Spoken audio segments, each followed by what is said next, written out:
collègue, le maire de Madinani, M. Doumbia, a voulu faire sortir un aspect, peut-être que c'est la façon de l'expliquer qui donne l'impression que c'est vraiment une comparaison. Il faut-il choisir l'éducation ou la conservation de notre patrimoine? Je pense que le point n'est pas là. Je pense que ce qu'il veut ressortir, et je pense que c'est la raison pour laquelle nous sommes là, et c'est en titre patrimoine durable, financement et gouvernance.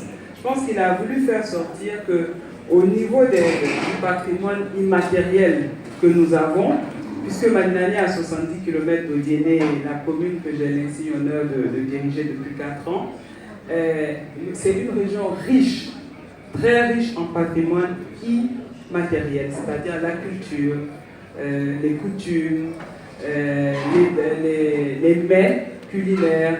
Mais on voudrait effectivement organiser, mais en petite entité, et je pense que c'est la raison pour laquelle nous sommes là aujourd'hui, qui montre que l'union fait la force. Parce qu'aujourd'hui, vous avez la majorité de tous les pays d'Afrique subsaharienne, anglophones comme francophones, représentés.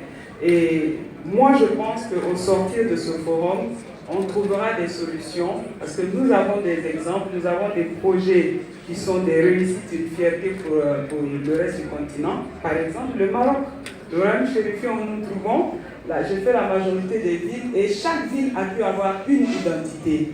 Donc peut-être qu'il faut aller à la source au niveau des pays en dessous du Sahara où la culture est forte. Peut-être qu'il faut mettre un comité de gestion, de conservation de ces patrimoines et voir qui gère ce comité ou en faire carrément une ligne au niveau de la décentralisation ou au niveau du gouvernement. Nous avons des ministères centraux de la culture, des arts, mais est-ce qu'il ne faut pas en faire un point clé au niveau de la décentralisation?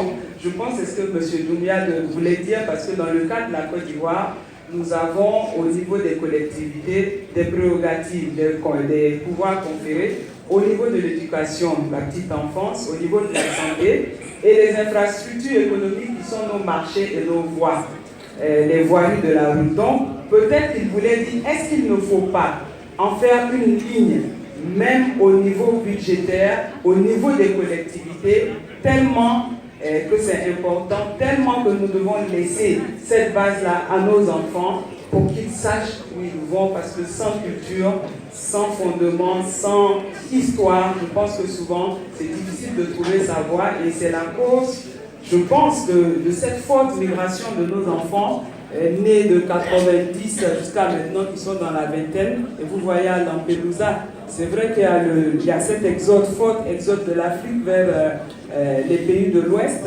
C'est peut-être dû au manque de boulot, de travail, mais aussi ces jeunes adolescents n'ont pas de culture, ont perdu cette culture, et avec l'urbanisation galopante dans les villes, la création des bidonvilles, certains sites appelés en pays malinqué ou au Ghana des sites sacrés, comme à Koumassi, vous avez toujours la cour du roi à Chantilly, mais au niveau local, souvent les collectivités ne sont pas à même de pouvoir mettre des garde-fous pour pouvoir mettre un comité pour gérer, parce qu'elles n'ont pas ça dans leur ligne, et il faut aussi des moyens pour pouvoir sensibiliser la population. Mais après la sensibilisation, tout vient le financement, d'où patrimoine durable, financement et gouvernance.